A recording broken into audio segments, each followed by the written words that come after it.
Farming just got way more efficient with the advent of the cell exclusion settings. Now, I understand that these can be super confusing, but just bear with me. By the end of this, it'll all make sense. Headaches! You give me headaches!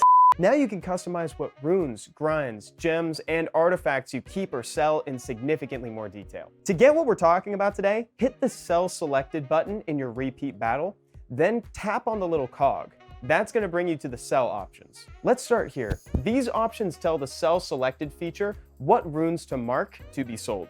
For instance, if you want to sell all normal, magic, rare, and hero runes, you can check the box for each one. There's also a section where you can select what properties to immediately sell. For instance, if you don't want flat attack, defense, and HP on your 2, 4, and 6 slots, which you shouldn't, by the way, then you can select those main properties. And then if the game recognizes either the rarity you selected or one of the main properties, it'll be marked to be sold. For example, even though I haven't selected legend runes as a rarity that can be sold, if the game recognizes that a 2, 4, or 6 slot legend rune has flat HP, attack, or defense, it's still gonna mark it to be sold because it satisfied one of my conditions. Cool?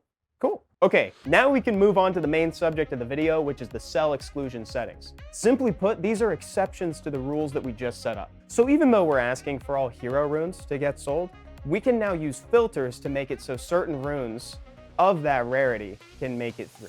So we're free to roll them and see if we like them. Because what if you get a hero rune that has 6 speed on it? Then you might want to try for a trip roll. Cell exclusion settings are the reason why in raids, I can keep a blue defense % grind for Swift while selling a flat blue defense grind for energy, a flat defense grind for rage, and maybe even a % HP grind for accuracy, because maybe I'm just like not in the market for that right now. It's also why I can sell this flat defense shield rune while keeping the defense % shield rune of the same rarity and type. That just so happens to have 6 speeds in the substats, because I'd like to try to roll that. And it's also why I can keep the artifacts that have juicy trip rolls while selling the ones that don't.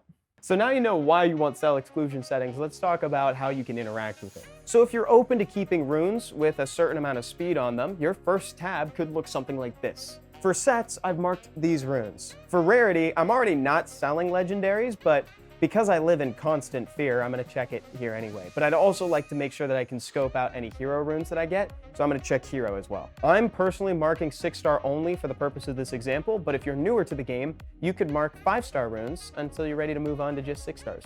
Then I've marked it so that anything of that star rating, set, and rarity with at least 4 speed on it will be saved so that I can go see it and try to roll it. Here's where the other tabs come into play though. With these, you can get even more specific. There's a few different ways that you can utilize these, and what you ultimately land on is up to you.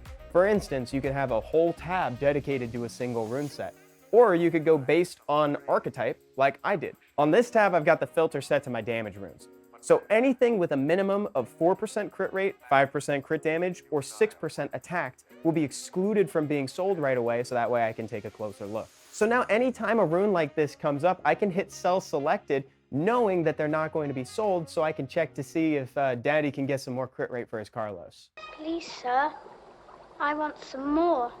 Now, it should be noted that cell exclusion settings can actually be shared. So if there's a content creator or a friend that has really cool settings, they can pass them to you in a chat channel or via private message. If you want mine, we stream on Wednesdays and Fridays. You can come by and say hi, and I'd be happy to share them with you. I hope this helps add some clarity to the cell exclusion settings, because I know they can be a little intimidating on paper, but I'm sure that you can get it once you play around with it a little bit. Let me know what you set yours to. See you all next time.